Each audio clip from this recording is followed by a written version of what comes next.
Kappad in Kerala. How many of you heard this place, Kerala, Kappad? Kappad? Okay, yeah. You know the significance of this.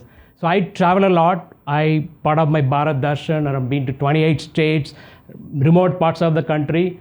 Kappad is a very, very interesting place. You know the importance, because when I was in Kappad, I saw the stone which said Vasco da Gama landed here in 1498. Imagine that, right? Many 100 years back, no internet, no Instagram, no a telephone.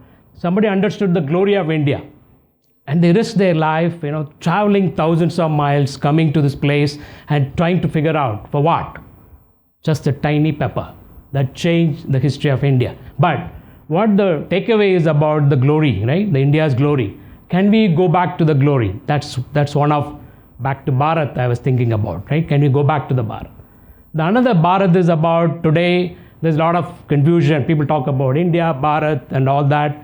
What I call by Bharat is about the bottom 1 billion people, right? The top 400 million plus. This is I call India. So that's the India everybody's talking about. They have a disposable income. They have some proper internet access, and then probably they're speaking English as well.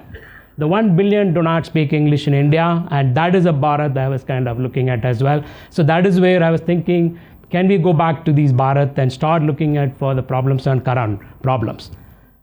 And back then, right, one of the glory, till 1700s, India was contributing 23% to the world's GDP.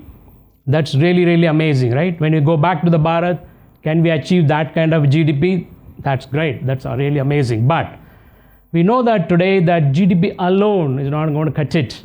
If you take a car, for example, you cannot measure the progress of the car with just the speed alone. There are multiple dashboards in the dials in the dashboard.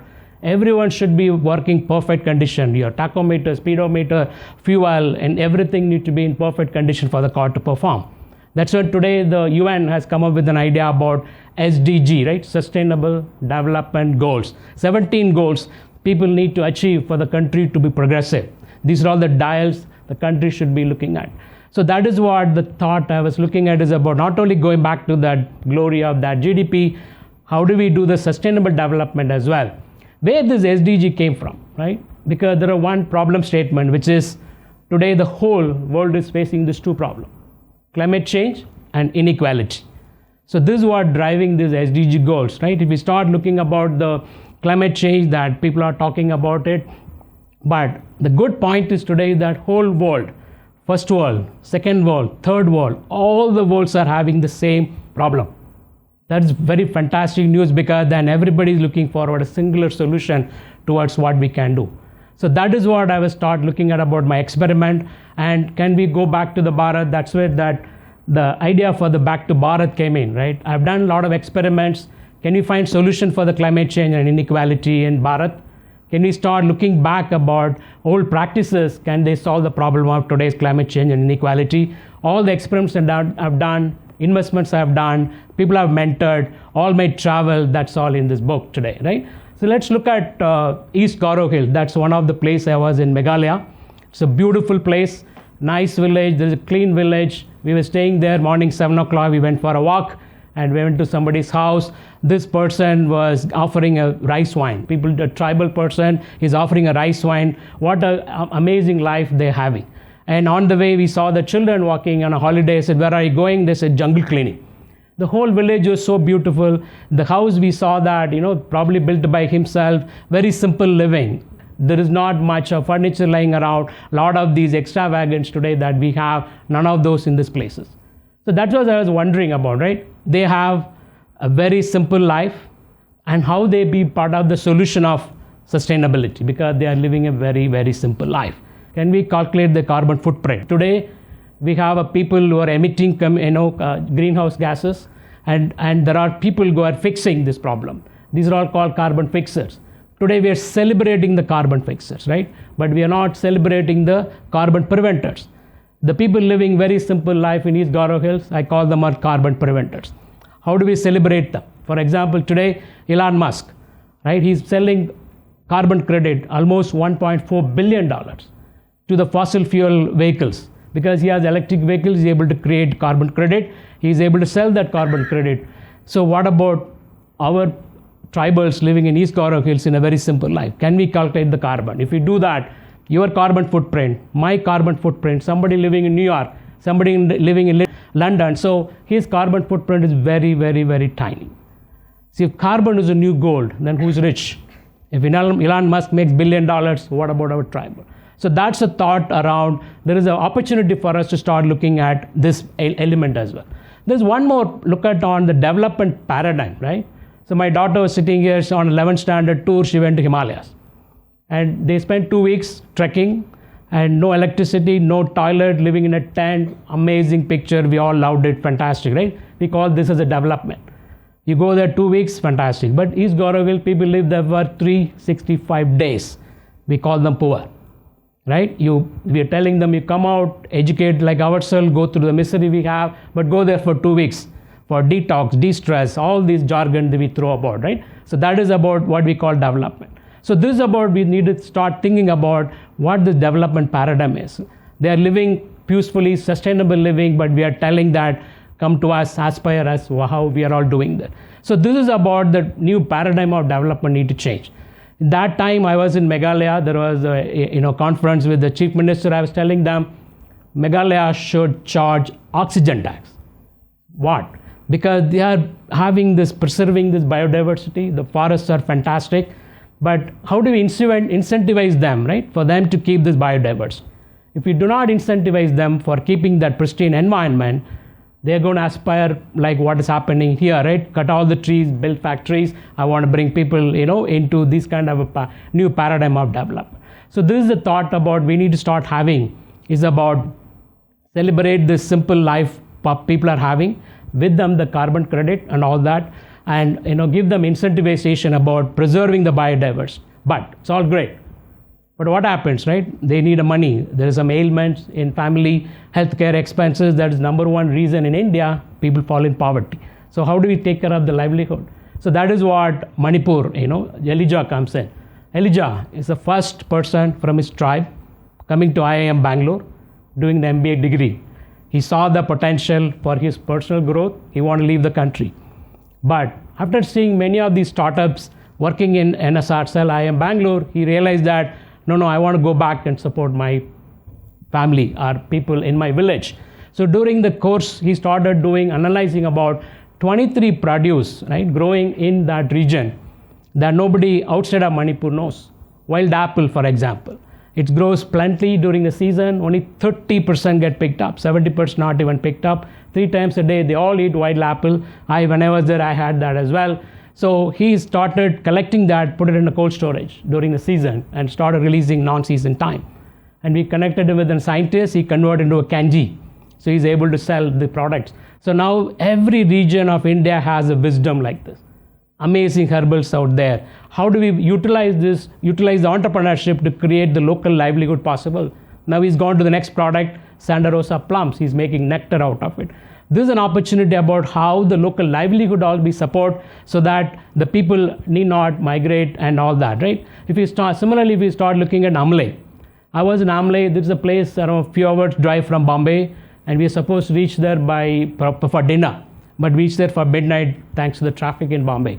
The whole village was waiting for it. We stayed there, very simple life. There are a few CFL lamps using solar lights. They were there.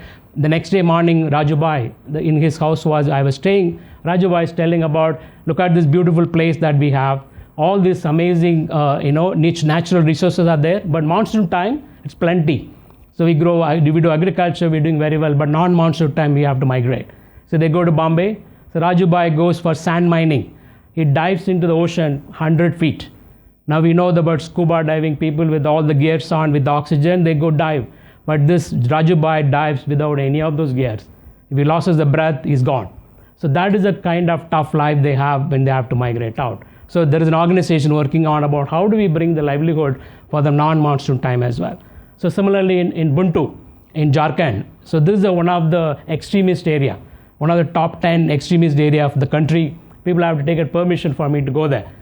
So I went there, and there is a lot of poverty there. So what they were doing earlier, there is a lac. What is lac? It's an insect that eats the tree that sap comes out of it, that's the lac. So they make ornament, they make bangles and all earlier. Who buys now today lac bangles? So there is a price fluctuation as well, so they got into poverty. This is what one organization did, Udyogini. A few kilometers away in Ranchi, there is an Indian research of resin research. So they took the technology where they found a new use for the lac in pharma industry. They went back to the tribals, they taught about collecting all the lac and then probably selling it to the customer. So the person I met, he was just wearing one single towel across his waist. He has 1 lakh rupee in the bank. He said that I don't need money, but if any of my children fell ill, I can go to Ranchi for the better hospital. So this is what about the livelihood opportunities will start giving. Otherwise, what happens? Many of the other villages I went in out of my travel in Bharat Darshan, many of these villages are empty, right? The youths are leaving this place, they are coming to the city, the cities are overloaded. In Bangalore today, we have 2 million people living in slums. Who are these people? They've lost livelihood elsewhere in rural India.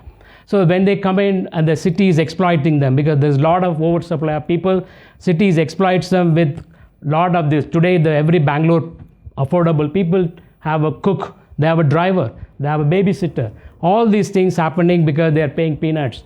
I always joke about that. If we take away 100 of these, maids in the city, only leave 100 and take away everyone else, she can charge 1 lakh rupee a month. I'm sure people are willing to pay that. So this is about supply-demand mismatch. So this is about what we need to do for the India need to have a sustainable future, because otherwise there's a dilemma happening between developing countries and developed countries, where developed countries are telling developing countries don't emit more because it's already climate change a big problem, but the developing countries say give me 30-40 more years. I want to bring all my people out of poverty, then we are in the same level, then we'll talk. But 30-40 years is too long for the earth to survive. The earth may not be there. That is why you have seen these Hollywood movies, right? Interstellar, Tomorrow World, all this is talks about living in a moon near Jupiter. The rich people in US already aiming for living in moon and Mars, they've given up. But that is where the India has a fantastic potential to the world to build a sustainable future by celebrating the carbon preventers. Provide them this, enjoy the simple life. Our Eastern ethos is always about simple life, but we are just following the Western world of extravagant. So we start supporting the simple life, give them the carbon credit, provide the livelihood. Many of the rural India need not migrate. They migrate, let them come, that's okay, but they let them live like us, not in slums. So that all of us have a responsibility as well. Because what Harvard case study is saying about the greenhouse gases, which is creating the climate change problem, each one of us, what we buy and how we use, how we dispose, if you do it properly, 70% of the greenhouse gases won't be there at all. So the onus is on us as well, that every 1 rupee you are spending, we are spending, that is a vote on who you are. Is this 1 rupee going on sustainable solutions or it is going somewhere else? The opportunity is with us. Roti, kapda, makan. Where are we living? What are we eating? And what are we wearing? Everything will be start sustainable. We can start looking about reducing it, right? How can I reduce my consumption? Can I reuse what I'm already bought? Can I do the recycle part? I was very glad some of the Gen Zs are doing that already. My daughter now, she buys a pre-loved clothes. So this is about the future, about reduce, reuse, recycle, join the mission about making this world sustainable. Thank you very much.